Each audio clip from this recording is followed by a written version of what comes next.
So here we are today, right here at the Convention of the Press, and just holding this down until you arrive, the question comes, where do we go from here? Appreciate that question, my brother. Let me first say I'm just blessed to be in this church, Reverend A.L. I've only been here for 39 years. Let's give it up for those in this church, the leadership. This place has been consecrated by tremendous struggle, 39 years. And that, for me, is, we begin with a saying, Kofa sensibility, which says that you don't talk about going forward unless you first look back and be in contact with the best of what shaped you and what molds you. Because we come not just from a great people, but from a world historical people. No other people have been brutalized, stigmatized, and terrorized for 400 years and reshaped so much the culture of the world. Something goes into the strength, the fortitude, the determination of such a people in the belly of the beast, in the midst of the American empire. So when you think about Martin, what did Martin say when he raised that question? Where do we go from here? He said we got to deal with racism, poverty, militarism, and materialism. Is that a problem today, y'all? Yes, sir. My God. By racism, he meant vicious legacy of white supremacy. It's psychic, it's social, it's economic, it's political. By materialism, he meant what? Wu-Tang Clan, cream. Cash rules everything around me. What happens to your soul? What happens to your sensibility when it's all about money, money, money, all the way down? You lose your integrity. You lose your sense of courage, which means what? Everybody's for sale. Yes, sir. Everything is for sale. Yes, sir. Martin said militarism. Oh my God, look at Turkey right now. Look at the Middle East right now, Israeli occupation right now. Honduras under military coup for the last 7 years. Militarism across the board. Paris, Nice, we can go across the board. Coming right back home. Chocolate sides, especially poor chocolate sides of cities. Militarized to the core. Gangs against gangs, police against young folk. And not just militarization in terms of guns, the mental forms of militarization. Treating each other so cruelly and cold-heartedly and callously. We come from a people who taught the world so much about tenderness and sweetness and gentleness. We become less tender, less sweet. Owing to money, owing to white supremacy. What was the last one Brother Martin taught us? Poverty. One of the saddest things in the last 40 years, when the death of not just Martin and Malcolm and Medgar, but the death of Fannie Lou Hamer, Ella Baker, and so many others, is what? We have highlighted the plight of the upper middle class as the measure of progress and forgotten too many of our precious and priceless poor brothers and sisters locked into decrepit school systems, indecent housing, massive unemployment and underemployment. So you end up with a glass menagerie of circulating black professionals who become the benchmark of black success right at the time when black poor people and black working people are catching hell. But they are rendered invisible unless they constitute a threat. The only time black poor people become visible is when, all of a sudden, they're creating some chaos. Now Martin saw it. Now Malcolm, of course, had seen this even before Martin did in many ways. He just had different language. And he was Allah-loving, free black man. Martin Luther King was a Jesus-loving, free black man like myself. I'm a Jesus-loving, free black man. But what does that mean? It means first, you have to have the courage. Very much what we talked about today, brother. This reason why this brother is my brother. He's been my brother for over 20-some years. And that's very important. That's very important. Because it was very clear to me that he had an unconditional, unapologetic love for black people. Yes, sir. Right. Yes.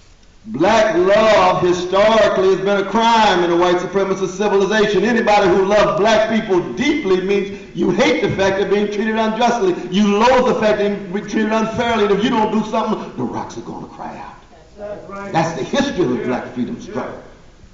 But you have to have that as not just a question of your ideology and your politics and your status and your position. Because love is the only thing that breaks the back of fear. And fear has always been one of the major impediments of black people. That's what it is to niggerize the people, to keep them afraid and fearful and intimidated, and then believe they're less beautiful and less intelligent and less moral. That's what white supremacy is. And the only way you break the fear is love. And it can be broken in a number of different ways. From the Muslim tradition, secular tradition, Christian tradition, Buddhist tradition. Bell Hooks, my dear sister, she's a Buddhist. She got the same love this brother got for black people. Yeah. That's why I write books with her. That's why I'm in solidarity with her, and so forth and so on. So that's a long answer to a tough question. And I didn't answer it adequately because we need all voices in on the dialogue to get the kind of answer that we want. But you know I come out of the legacy of Brother Martin King, even though I learned so much from Garvey and Ella Baker and Malcolm and so many others. Give him a hand. Let's give him a hand. Let me weigh in on it. Let me clarify the question. When you say where do we go from here, in which aspect? Do you mean overall, everything, or are you talking about a specific area in our struggle? What Brother hit on is what Dr. King was saying, and he hit the point, where do we go from here? Where do we go from here socially, educationally, where do we go here economically? And then the words I mentioned, Dr. King said he feared I'm integrating my people into a burning house.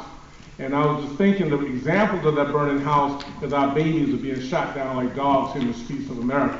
Our babies are being miseducated in public schools by white teachers who don't give a damn, who don't care about them. I gotta respect the church. They don't care about our babies. And so we take them there. But then Malcolm said, only a fool will let his enemy teach his children. All right, so let me say something on this. I'm happy to hear Dr. West say he's from the tradition of Dr. Martin Luther King. And I hear, Mr. Shabazz, I'm a student of Dr. Khalid Muhammad. I was trained and raised by Honorable Louis Farrakhan. I've been the chairman of the New Black Panther Party, which comes out of tradition of Kwame Ture, Stokely Carmichael, and Huey P. Newton and others on another level.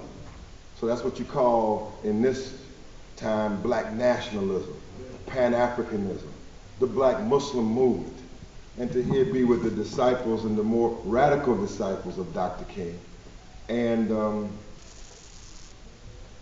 can I say socialism? Is that all right for you? A man that comes out of the socialist tradition. What I want to say to you in terms of all of those issues that we face, all of those issues that we face, yes, there is a path. There is a direction that we are going and should be going. But first of all, let's get a clarification really of who we are. We are the moral force inside of the United States of America. I'm talking about black people who struggle. We're the moral force of the world, and we always have been. You can search anywhere on 196,940,000 square miles of the planet, and you can study their struggles. And many of them look up to us here. I was in Azania, what's called South Africa or Azania, just a few weeks ago, and I was in their libraries talking to their leaders in struggle. Down and they talk about Dr. Yusuf Ben Yakin, and they talk about Malcolm X, and they look up to us all over the planet. You must understand how unique you are. You must understand even in this hour, our struggles against police brutality and the ills we face. Many across the world are looking to what we do right now. They look at our struggles. And because America is such a powerful nation, a great nation in impact. She's powerful. I didn't say good as in great, I say great as in impact. When you're inside of a nation this powerful, when everything that happens in it is on the mind of the people of the earth, and inside who we believe from the scripture. He says he's a man of the scripture and the theology. Inside here, we believe that we are the people of the book, the chosen, the despised, the rejected. All eyes are constantly on us for a reason. When that cry, Black Lives Matter, went out and it caught on all over the world, it come from where? Come from right here. You must understand, first of all, who we are and the discussions that we have and the moves we make impact the entire world. With that being stated, I want to say that we must build, as Stokely Carmichael used to be called, Kwame Ture today. We must build, we have to build. We ain't got no choice but to build. a black or an African united front. And for the purposes of this convention, the convention of the oppressed, and I see some of my Brown family in the audience, I also want to say that we must build a coalition or alliance amongst oppressed peoples. In terms of building an African or a black united front, we have to open ourselves up to a collective process of struggle and move beyond individualism where we are in this hour. We have many individual stars inside of the black movement. Is that right? Name some of them. Yes, sir. Name them. Name the great individuals in our movement that y'all hear, y'all listen to. No, right now, live right now. Name somebody else. Dr. Johnson, they name. Who else? Brother Polite. Honorable Louis Farrakhan. Who else? Brother Baba Dick Gregory. Talk to him. Baba Cornel West. Name him. David Banner. David Banner. All right, so what I want to say this, on the fundamentals, and then we go on to another question. But what I want to say here is when we talk about building a united front, we're talking about engaging in a process of diplomacy, a process of sharing, a process of learning amongst each other, a process of even getting over past issues, misconceptions, and grievances, so that we can actually do work together. See, this man here, I hadn't asked him here because I know he's an intellectual and he's a scholar, but he's a scholar of struggle. He's an intellectual man that will put his boots on the ground, and therefore, that's why I have admiration for him. Now, I want to say this. Now, even in the past, even though we were in the same arenas of struggle, we weren't always on the same page. When I was under Dr. Khalid Abdul Muhammad and he was undergoing his trials, and Minister Louis Farrakhan and Dr. Khalid Muhammad had their things and splits going on, and it was division at that time. You were at the Million You March, but you didn't come on stage at that time. But see, we moved from that time, now we're in another time now, where we get to look down the wheel of time and we get to appreciate each other, understand each other, and know each other better. Now, it was reported to me that Barbara Stokely Carmichael or Kwame Ture said that most of the issues that we have in struggle were not primarily because of the ideology or the philosophy, it was because we didn't commune with each other. We didn't get to know each other. We didn't get to feel each other and deal with each other. And that's why this convention was called. That's why many of those you named are here, and everybody you named was invited. Because I believe that we must move beyond individualism, and we have to dig, and we must have a collective approach to the struggle.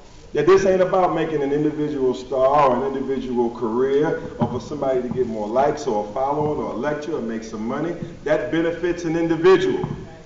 And what we are here about in terms of building a united front is talking about a common fighting front of people that know each other, can feel each other, dealt with each other, shared with each other.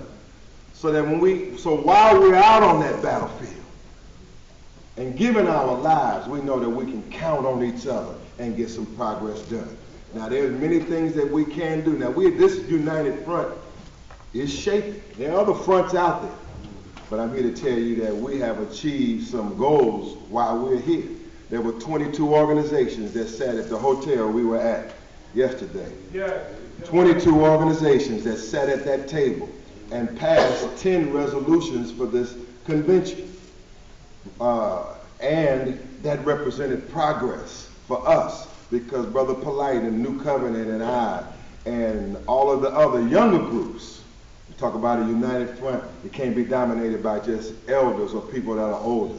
All them young people coming back here soon, and you'll hear from them in a minute. New Era Detroit, New Era Chicago. The young people.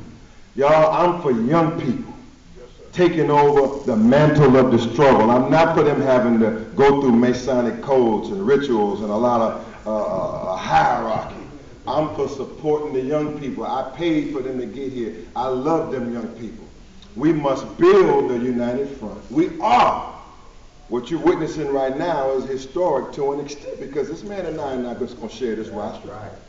We're going to share other rostrums and other positions on struggle because we must make progress. Get into what we're doing later. I don't want to get too far into it right now, but I can answer questions on what we're doing economically and what we proposed and passed yesterday. I'll get into it later. What we agreed, proposed, and passed in terms of police brutality, I'll get into it later. But what I want to say fundamentally, we must build this united front. And I want to say it's going to take also persons with degrees, persons who have allegedly made it. He's a professor of the highest order. I'm an attorney and graduate of Howard University School of Law. But what I want to say is that it's too many degreed blacks. It's too many blacks who we used to call in college in the struggle the bourgeois. It's too many of them that are not like us. It's too many of them that are not like us.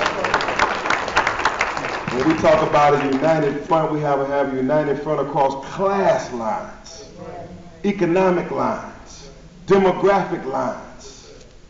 And to crush these lines, I'm going to even tell you something I did, right? You hear me say Black Lives Matter, right? Because I believe Black Lives Matter, right? Even inside Black Lives Matter movement, there will be some that are in the hardcore black nationalist circles, which I'm a part of also, and they would attack or criticize Black Lives Matter. And I've even had my questions about it. But you know, God showed me something also. He showed me why that statement caught fire. And he showed me why so many groups, independent groups, coalesce and use that statement. And he showed me that our united front has to be broad. It has to embrace. And before we talk about what we're going to do and how we're going to do it, I still want to say that where we go from here, sir, where we are right now, we're building a united front of struggle. Building a united front across lines of the oppressed. They say they don't bite. They say, well, don't bite the red people. Don't invite the indigenous people. Don't invite the Latino people. Some of my hardcore, super black, extra black, 100% triple dark black. And I went back to quote them, Dr. Khalid Muhammad and his teachings. I went back to quote him, Kwame Ture and his teachings. I had to show them Malcolm with Fidel Castro. I had to show them that what you talk about, the struggle against white oppression and injustice and white supremacy, that it's going to require some forms of unity and cooperation amongst all the victims of white racism and white supremacy. That's the answer to that question. All right. All right.